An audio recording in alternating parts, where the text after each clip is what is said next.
Good afternoon. Welcome to a special presentation, The Grand Jury in a Historical Perspective. We have the honor of welcoming Dr. Joshua Tate, who's Associate Professor at SMU's Dedman School of Law, my alma mater law school. So I want you to give him a round welcome.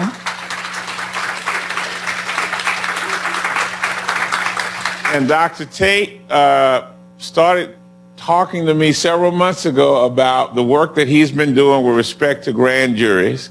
And I said this would be a wonderful opportunity for him to come do a presentation here at Southern University Law Center.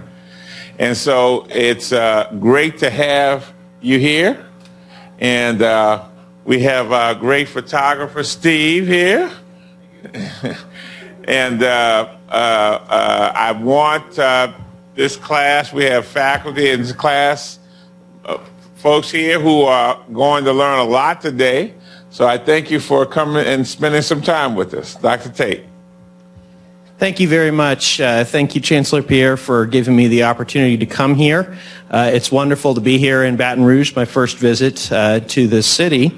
And thank you all for coming. So the topic of my lecture today is the grand jury in historical perspective. And as we all know, the grand jury as an institution has come in for quite a bit of criticism recently, particularly with regard to some cases of police, what they call police-involved shootings, where civilians were shot or killed by policemen, and the grand jury decided not to indict those police officers. And I am not an expert on criminal law. If any of you have taken criminal law, you know as much about it as I do. And if there are any criminal law professors in here, then you know much more about it than I do. But I am a legal historian. And as a legal historian, whenever there is any kind of controversy about an institution, my first question, the question I ask is, why do we have this institution? What was its original purpose? And is that original purpose a purpose that still makes sense today? Because if it is, then I think there should be a presumption that we need to retain that institution if the reason why it was created still applies. But if the original purpose no longer applies, then we ought to be open to reforming or even abolishing that institution. So what I'm going to explain to you today is that the institution of the grand jury was created 850 years ago, and it was created for a purpose that no longer applies today. And so as we consider different alternative ways of changing the institution of the grand jury, we should keep in mind that it was created for very different reasons. So what I'm going to do is I'm first going to talk about the place of the grand jury in our Bill of Rights, and also about some of these cases which you've all have heard of where the grand jury decisions have been controversial. Then I'm going to take us back in time 850 years to talk about the origin of the grand jury, and then I will explain how the institution has evolved over the centuries since then. So let's begin with the Fifth Amendment to the Constitution.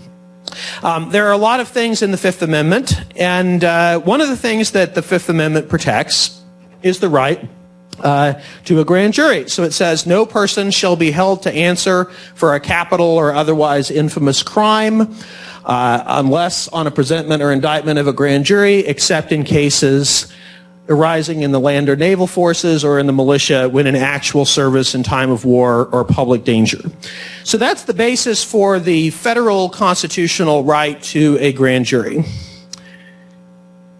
If any of you have an interest in medieval legal history, I'm sure you've heard of Magna Carta, and many of you who don't have this interest have also heard of it.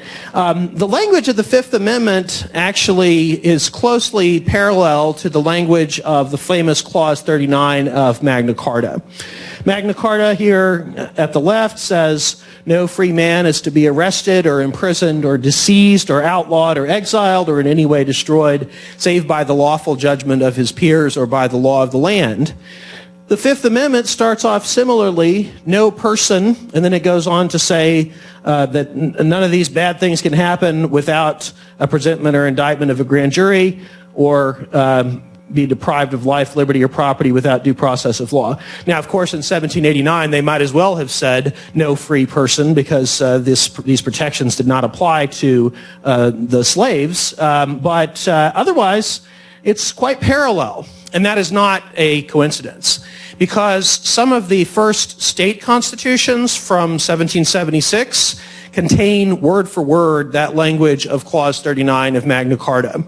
The founding fathers of this country were very interested in Magna Carta because Magna Carta was an example of the king being forced to respect the rule of law, and that was a concept they were really interested in. In fact, the very first Great Seal of the Commonwealth of Massachusetts shows a patriot who has a sword in one hand and a copy of Magna Carta in the other hand. So that's the origin of the grand jury right in the U.S. Constitution. Now, interestingly, unlike most of the protections in the Bill of Rights, the Fifth Amendment right to a grand jury has not been incorporated against the states. So, as you know, the state of Texas or the state of Louisiana can't restrict my freedom of speech. They can't take away my guns. They can't quarter troops in my house. I don't know about that one, actually. They can't do all these things because the Fifth Amendment has been incorporated against the states by virtue of the 14th Amendment. Those particular provisions have been incorporated. But this particular right, the right to a grand jury, has not been incorporated. And what that means is that the states are free not to have a grand jury for state cases. And in fact, about half of the states do not have grand juries in state cases. And to the extent that they have them, they're free to curtail the right to a grand jury as much as they think is appropriate. Now, I know very little about the law of Louisiana, but I did manage to find your constitutional provision recognizing a right to a grand jury in Louisiana. It says, it says prosecution of a felony shall be initiated by indictment or information, but no person shall be held to answer for a capital crime or a crime punishable by life imprisonment except on indictment by a grand jury. And then it clarifies what an indictment is, that an indictment is a written accusation of crime made by a grand jury. So there is a right to a grand jury in Louisiana under the Louisiana Constitution, but not by virtue of the Fifth Amendment. So that means that here in this state, you have a right to a grand jury in serious cases of felony, both in state court and in federal court. Now let me talk about some of those cases, which I know you've all heard of, partly because they didn't become cases, because the grand jury decided not to indict. So this is the first one. In Missouri, a police officer killed an unarmed teenager named Michael Brown.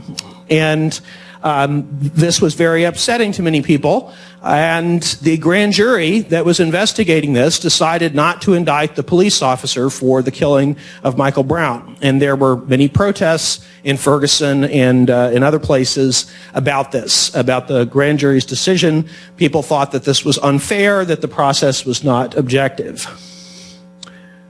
Another case, which you've all heard of, Eric Garner in New York City was put into a chokehold by the police and killed. And once again, the grand jury decided not to indict the police officer who killed Eric Garner. And once again, this was met with protests. A third case.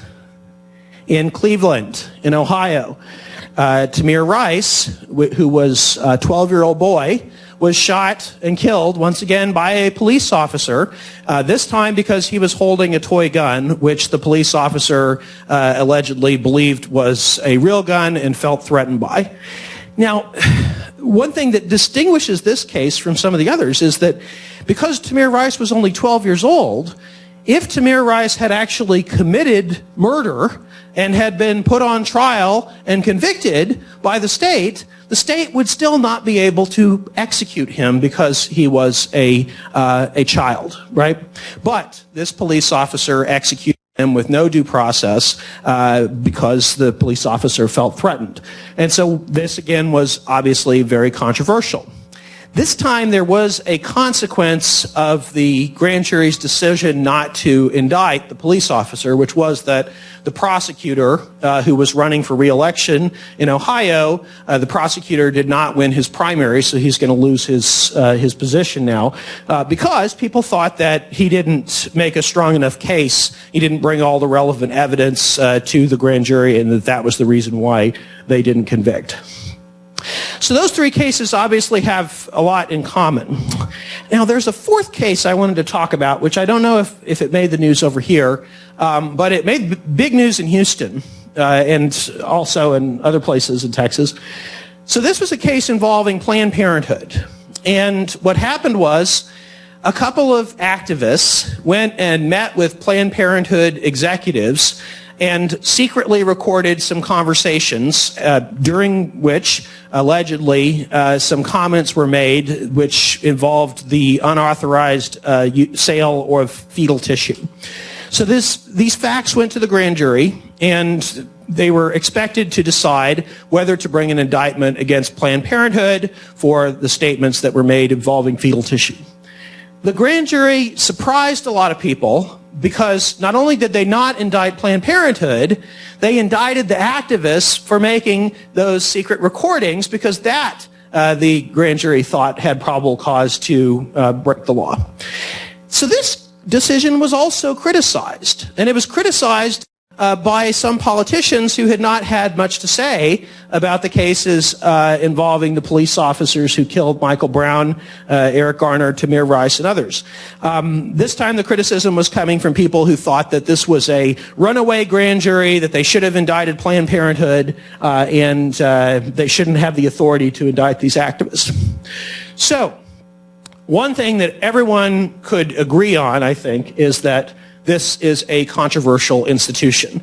When you have criticism coming from all different parts of the political spectrum in different kinds of cases, then as a historian, I ask, why did we originally have this institution? What was its original purpose? So let me take you back now in time 850 years, because this year is actually the 850th anniversary of the grand jury. I don't know if that's being celebrated anywhere, but it's the 850th anniversary. We celebrated our 10-year wedding anniversary, but the other ones we kind of missed. Okay, so the grand jury in the United States is directly descended from an institution that was created by the English King Henry II in the year 1166 in a decision that was called the Assize of Clarendon. What this was, it was a formal council of the king and his barons held at the King's Hunting Lodge in Clarendon in England. At this time, there was no such thing as Parliament. That just wasn't a concept that had developed yet, and so this was as close as you would get to to legislation. It was issued by the king, but in the presence of these barons. And what the Assize of Clarendon did was it called upon individuals in all the local communities of England to tell the king's officials whether there were any persons in their communities who were suspected of having committed certain serious crimes, specifically robbery, murder, and theft. At this time in England, there were no professional police. There were no paid state prosecutors. So this was a mechanism for finding out information about who was suspected of having committed crimes before they have any police to investigate those crimes. Now, to understand this Assize of Clarendon, I need to tell you a little bit about King Henry II. I don't know if any of you have seen the movie The Lion in Winter. It's kind of an old movie, but it's about King Henry II and his three sons and his wife Eleanor of Aquitaine. We have to understand a little bit about Henry in order to see why he did this. So Henry came to the throne at the death of his cousin Stephen. Henry's mother was Matilda, and Matilda was the daughter of King Henry I. So when King Henry I died, there was a dispute between Matilda, who was the mother of Henry II, and Stephen, who was the closest male heir of Henry I, because Henry I was not survived by any sons. And at that time, they had not yet resolved the question of what happens when the king dies without leaving any sons. Of course, today, the answer is that the oldest daughter becomes queen. That's why Queen Elizabeth II is the queen.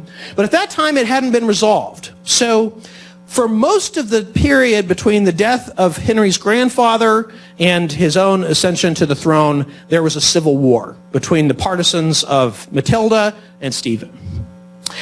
Toward the end of Stephen's reign, shortly before Henry II came to the throne, there was a peace agreement between Stephen's supporters and Matilda's supporters. And the agreement was that Stephen would recognize the claim of Matilda's son Henry to be Stephen's successor, but Matilda would then stop challenging the legitimacy of Stephen's reign. So that was the peace. Stephen then dies, and Henry II comes over, and he's the undisputed king of England.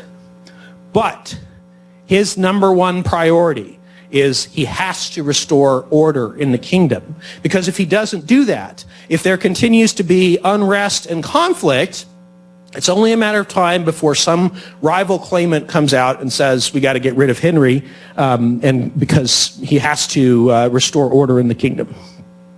Now, another thing you have to understand about Henry, and this will be clear if you watch that movie, The Lion in Winter, is that England is just a part of Henry's possessions. This territory here in orange, this is called the Angevin Empire. Now, why is it called that? Because Henry was king of England, but he also controlled all these territories in France, including the county of Anjou. That's why it's called the Angevin Empire, after the county of Anjou. So he controlled the Duchy of Normandy, Brittany. He controlled the Aquitaine because he was married to Eleanor of Aquitaine. He controlled about half of France. In France, he was not the king. There was a king of France, and it wasn't Henry. And so Henry owed feudal obligations to the king of France.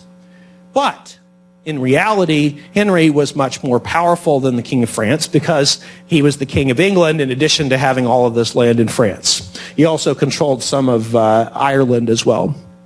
So throughout Henry's reign, and continuing into the reigns of his son Richard and his son John, who was the one who finally agreed to Magna Carta, there was a conflict between the King of France and Henry and his successors because the King of France resented the fact that his vassals had so much more power than he did because they had all this land in France and the Kingdom of England.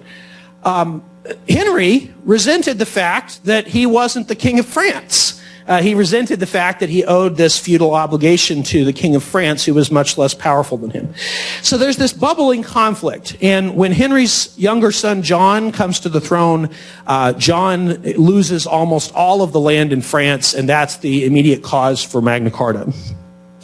But the point of all this is, to the extent that Henry has any extra money, any extra resources, he cannot afford to spend that on developing a system of investigation and prosecution of crimes. If he has any extra money, he's going to spend it on castles, and he's going to spend it on mercenaries, and he's going to spend it on bribing other European monarchs to support his position in this conflict with the King of France. So he has to come up with a effective but affordable way of investigating crimes to restore order in England. As I said, there were no professional police in the time of King Henry II. If a person was caught red-handed at the scene of the crime with blood on their hands or with the stolen goods in their hands, the way that was dealt with was the person who found that criminal would shout out, out, out, out. And everybody in the village would grab their pitchforks or their sticks or whatever implements of destruction they had and go after this person. And then they would get a very quick trial, about 5 minutes, and then they would be executed. So here you have an illustration. This person here is a criminal who's been killed through this procedure. Someone's bringing him and telling the king's official, just so you know, we killed this guy because he was caught red-handed. Right?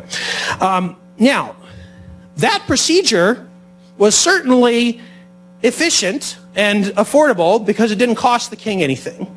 But the problem was it was only used when the person was actually caught red-handed. And most of the time, there's not going to be blood on the hands of the person who committed the crime. So they have to have some way of investigating cases where crimes have been committed in secret or where the evidence is not so obvious. And that's where the Assize of Clarendon came in. So, this is the actual language of the Assize of Clarendon. It says, well, this is the English translation. It's originally in Latin. It says, King Henry, on the advice of all his barons for the preservation of peace and for the maintenance of justice, has decreed that inquiries shall be made through 12 of the more lawful men of the 100 and through 4 of the more lawful men of each vill, upon oath that they will speak the truth, whether there be in their 100 or vill any man accused or notoriously suspect of being a robber or murderer or thief, or any who is a receiver of robbers or murderers or thieves, since the Lord King has been king. So the local communities are expected to send representatives to the king's officials to tell the king's officials whether anybody in their neighborhood is suspected of having committed a serious crime. If someone, well, I'll tell you what the trial was, but before I get to that, the reason why this was effective is because at this time, England, most of England followed a system of agricultural organization known as the open field system. So here you can see what this was about. So in the center of this community, we have these little cottages, and it says tofts. So they're numbered 1, 2, 3, 4, and so on. Then you have all these strips of land in these different fields. And the person who lives in this cottage here would have this strip here, this strip here, this strip here, this strip here, and so on. So they each would get their own strip of land in all the fields. The advantage of this, from the perspective of an agrarian society, is that in any given year, you might have to let one of these fields lie fallow so that it could be fertilized and it would be more fertile in future years. But if that particular field belonged to one person, then they would go hungry the next year because they wouldn't get their share of the harvest. So rather than do that, they would simply divide each field up into strips. Now, the significance of that is, if you live in this community and you live in one of these cottages, which are clustered together for protection, so you've got all your neighbors right next door to you. You're spending the day in the fields working next door, right next to your neighbors. If anyone is suspected of having done anything wrong in this community, everyone is going to know that. If someone had something stolen, and then a couple of weeks later, someone else in the community shows up and they've got on some fancier clothes than they had before, everyone's going to know that's the gossip, and everyone's going to know that's the person who's suspected of having stolen those goods. Doesn't mean that's correct, but it means that everyone will know that's the gossip in the community. So when Henry goes out and tells the local people to come to his officials and tell them whether anyone's suspected of committing a crime, he's taking advantage of the informational resource in these communities. So, if a person was presented as a suspected criminal, they would not get a jury trial. That was too time-consuming and costly at this time. Instead, what they would get is they would get put to the ordeal of water. So here's the way that this worked. So here's the suspected criminal here. He's been tied to this rope, and he's being lowered down into some kind of body of water by these two guys. They're going to see whether he floats in the water. Because if he floats in the water, that means he's guilty. But if he sinks into the water, that means he's innocent because the water is receiving him, and therefore he must be innocent. If you've seen the movie Monty Python and the Holy Grail, maybe more people have seen that, there's a scene in there where they give a trial to the woman who's accused of being a witch by weighing her to see if she weighs the same as a duck, because ducks float in water, and wood floats in water, and wood burns, and witches burn. Remember this? Anyone remember this? That's actually not that different. In fact, it's probably slightly more sophisticated than the actual mechanism that was used here to decide whether people were guilty or innocent. Now, medieval people were not stupid. They were just as smart or as dumb as the rest of us today, right?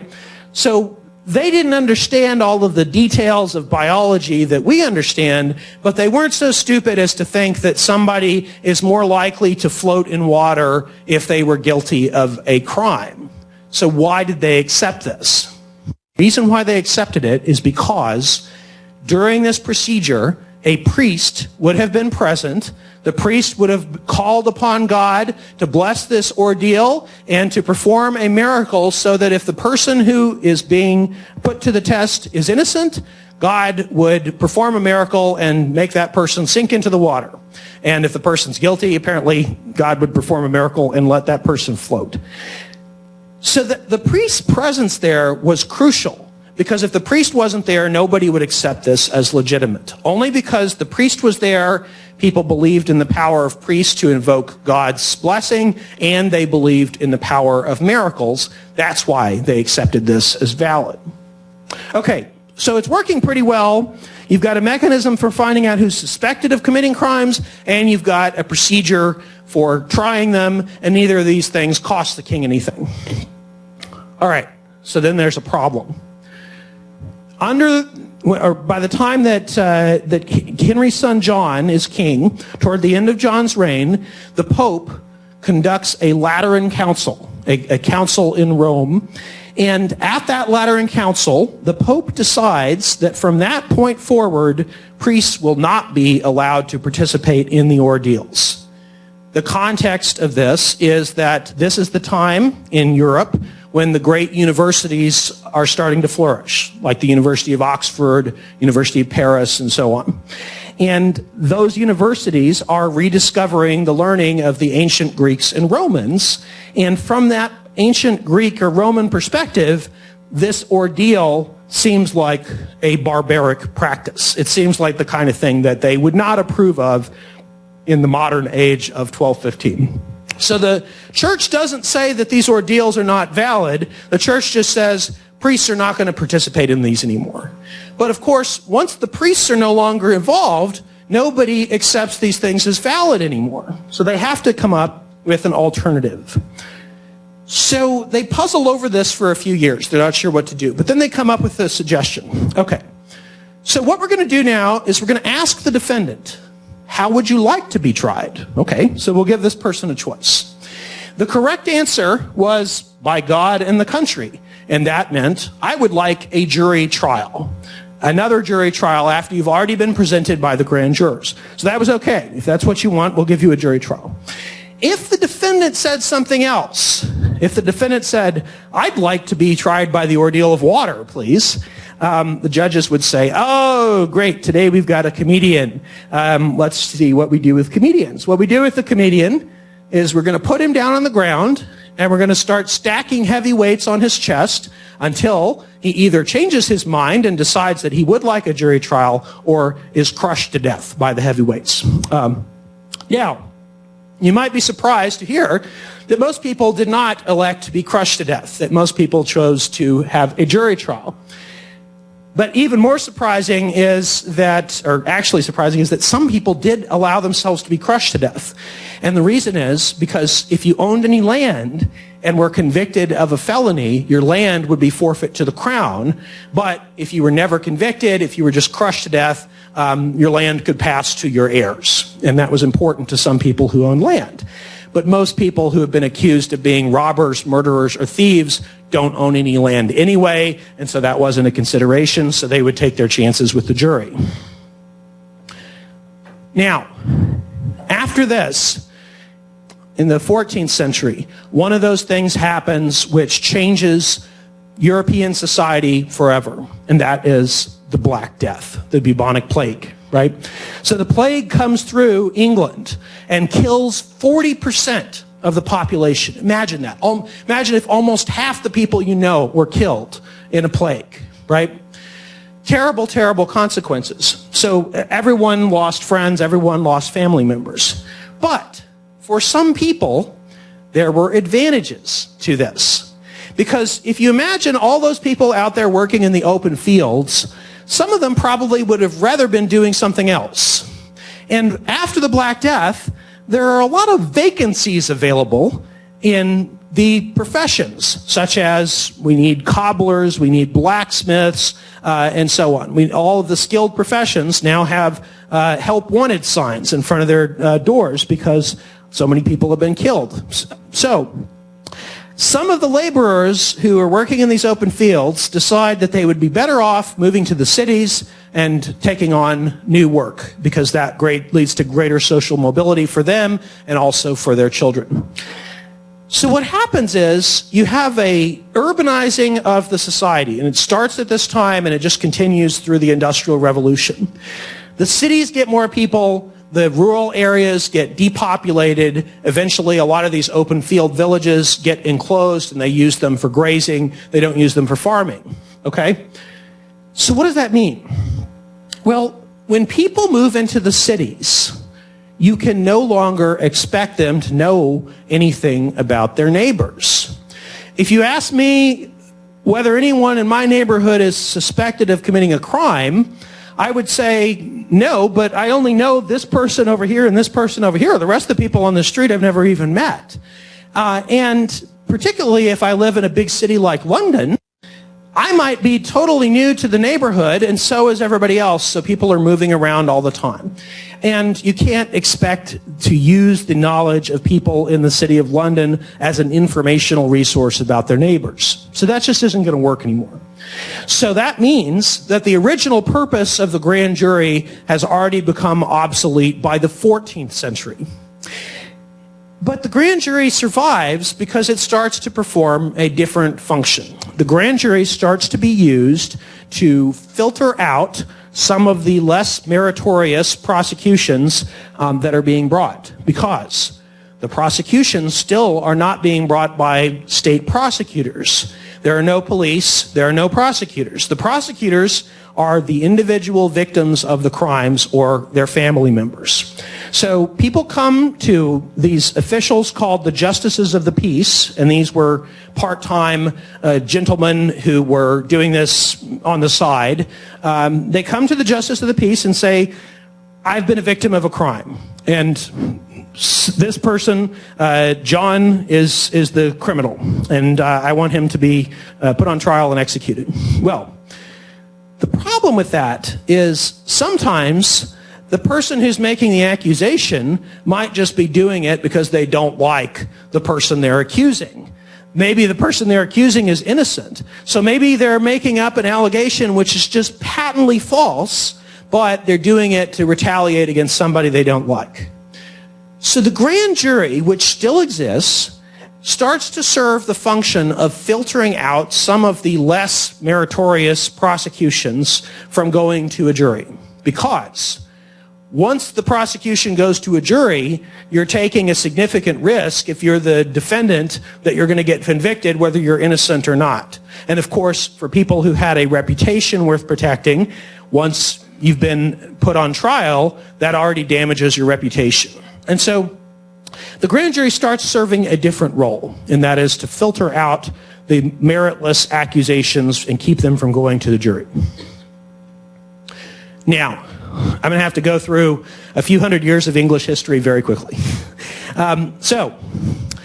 In the 16th century, they have a king named Henry VIII who wants to get a divorce because his wife can't produce a male heir. So the Pope won't give him a divorce, so he declares himself to be head of the Church of England and gives himself a divorce. Then for a few kings and queens after that, they're fighting about whether England is going to be Protestant or Catholic. They eventually end up with a king whose tendencies are toward Catholicism, and this is not favorably regarded by Parliament, so Parliament executes that king, and then they have a dictator appointed, Oliver Cromwell, to replace him. They eventually realize that having a dictator isn't quite as fun as they thought it would be. They bring the king's son back over, and that's the Restoration.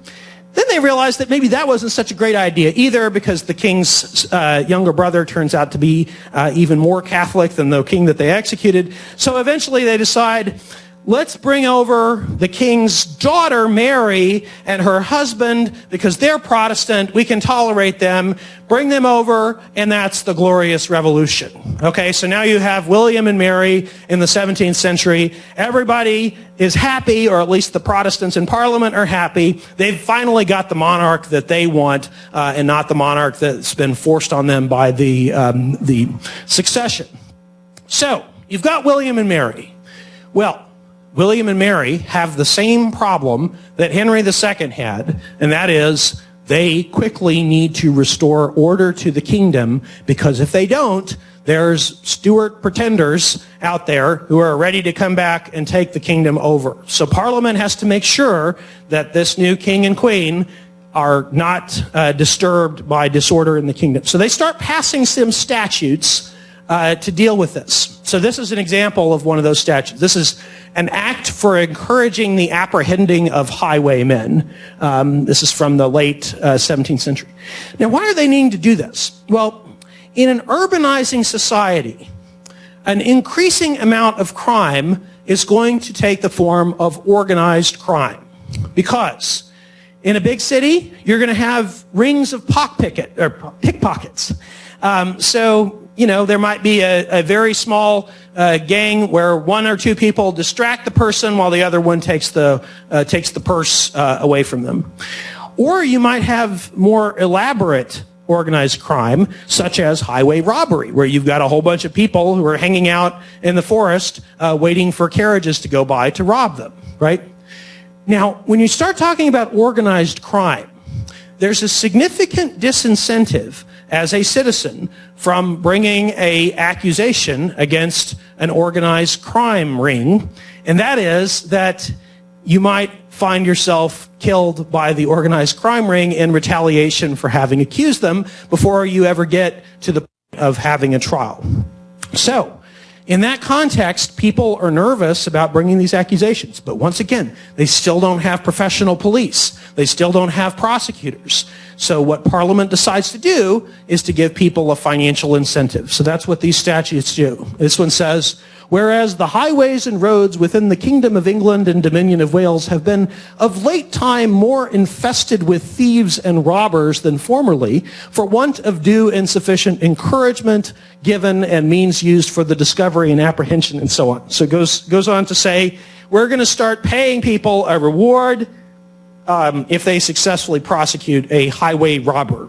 Okay, so now you have a financial incentive which weighs in the scale in favor of bringing that prosecution.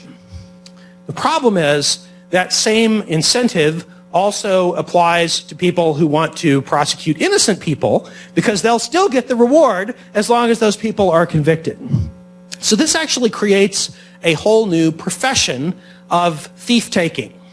So you start to get people who make a living by bringing prosecutions against their fellow subjects and collecting the reward when those people are convicted.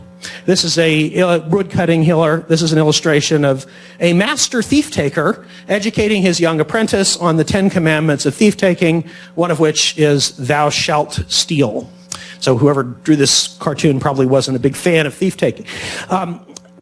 These thief-takers are, their tactics are awful. They will do things like they'll go up to somebody and say, I'm going to prosecute you for highway robbery unless you agree to be my witness against him, in which case you and I can split the reward and you'll get some money instead of being executed. So they do these kinds of things. They make threats to people, and then they take advantage of the Crown witness system to use this person as a witness against some other person. So all this is going on, and it's not a secret. The judges know that there's a problem. But out of this come a lot of nice things that we regard today as very important in criminal law.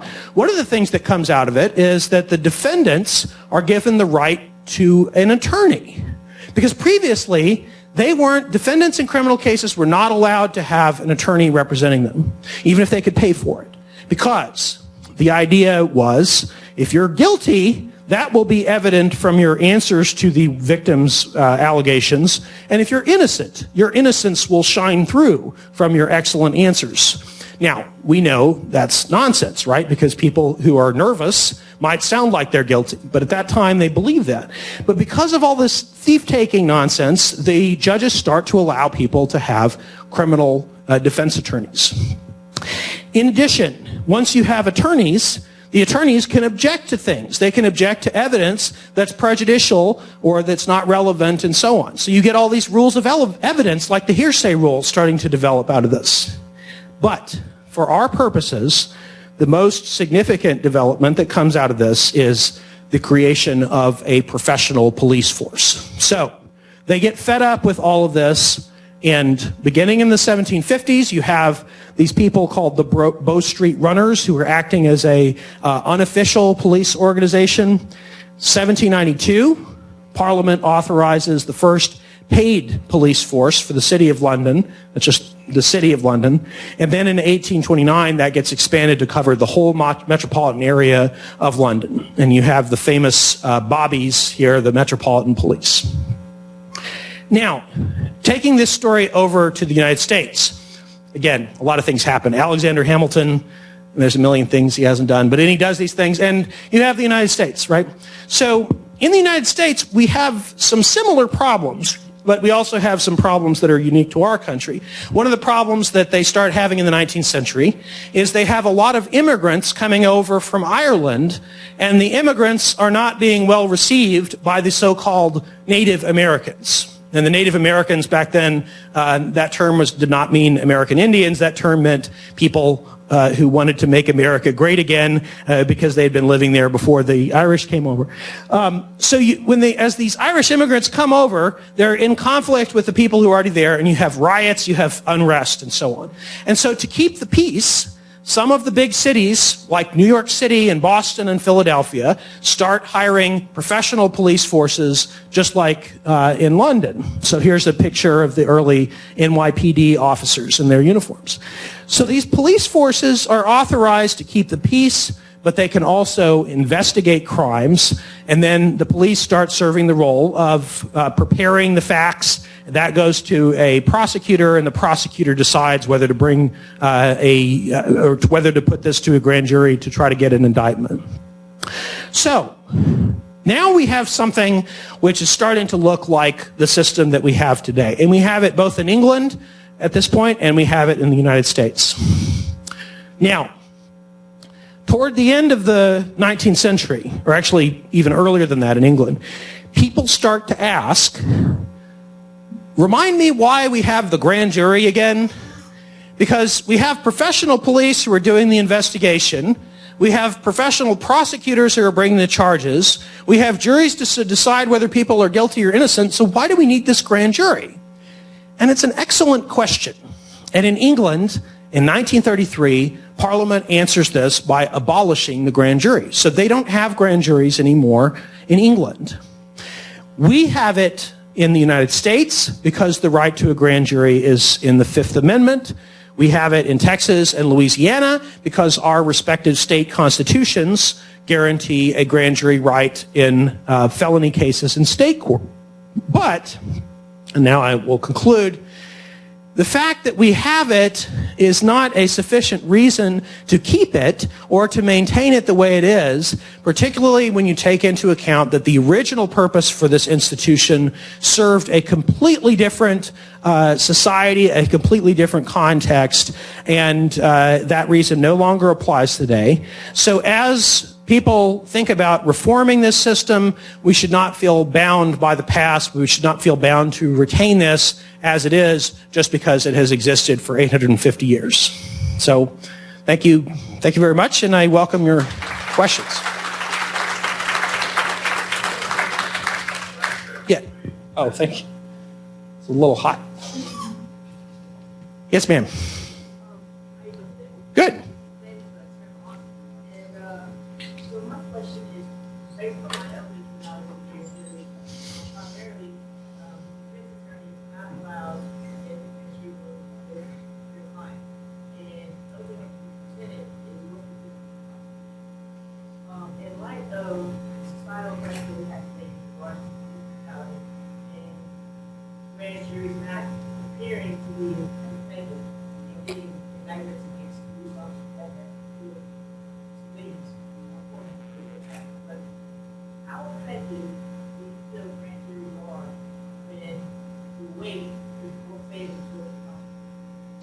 Thank you. Well, first of all, I want to emphasize that I'm not taking a position on these issues because it's out of my realm of expertise.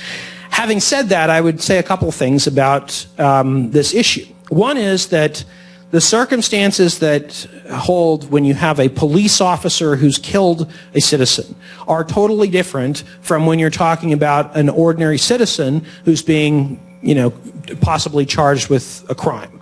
Because in the case of a police officer, the grand jury is being used to shield an officer of the state from suffering the consequences of what they did to a citizen. But in most cases, the grand jury is protecting a citizen from being prosecuted by the state, right?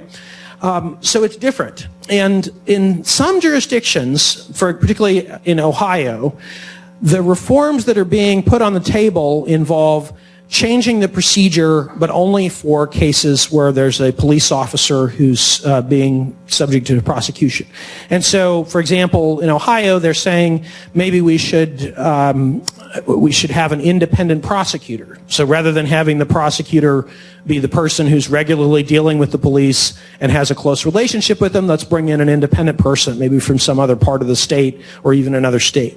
And maybe we should let the defendant or the victim have their testimony given before the grand jury. That element of secrecy, which is so important or allegedly important when we're talking about a regular citizen, maybe that doesn't matter when you're talking about something that is being replayed on the internet over and over and which everybody has seen in the news. Why do we need secrecy in that context? So those are some of the arguments that are being made about police-involved shootings and the use of grand juries. Again, I'm not taking a position on whether those are the right approaches or not, but I do think we should keep in mind that the set of answers that applies in one context might not make sense in the other context. Yes, ma'am. It seems to me that grand juries and some of these more high-profile cases are also used as a political shield for the state. So there's a lack of incentive to make any reforms in these instances because a prosecutor who doesn't want to prosecute a police officer can stand back and say, hey, I wanted to do this, but it was the grand jury who decided not to. I think that's a valid point. If you turn that around, though, in some cases, the grand jury could be used to protect a prosecutor from facing the consequences of bringing an action against a state official. So say you've got a mayor of the town who's hopelessly corrupt, taking bribes and so on. If the prosecutor just indicts that person or brings in a criminal case against that person, they might lose their job. But if they say, well, it wasn't me, it was the grand jury is just 12 random people, then they could be used as a way of protecting citizens from the state, just as it can be used to protect the state from the citizens. Yes, sir, in the back.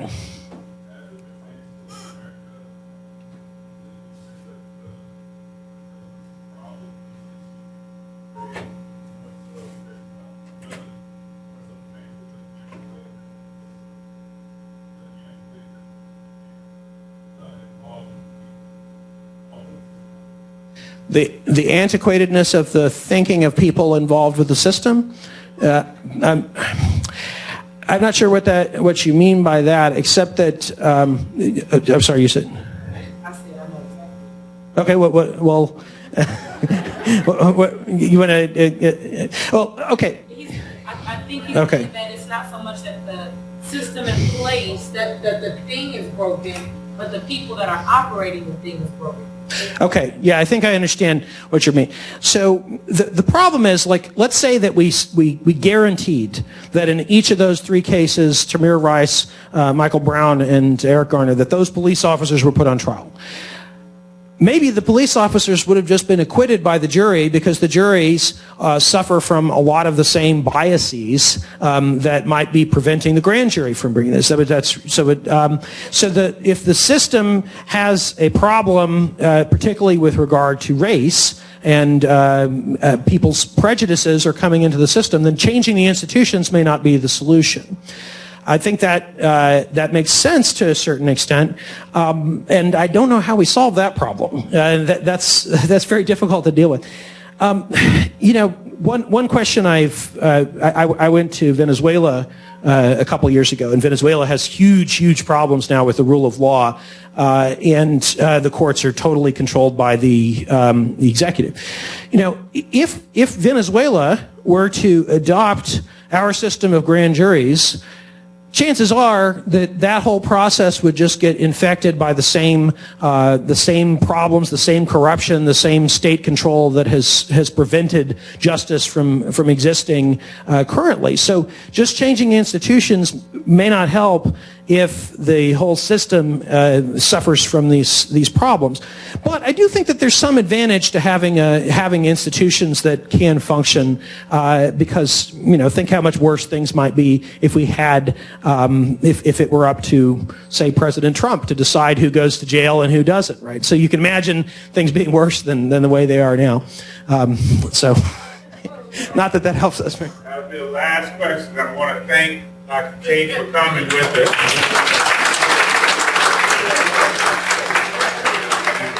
I hope you learned a lot today.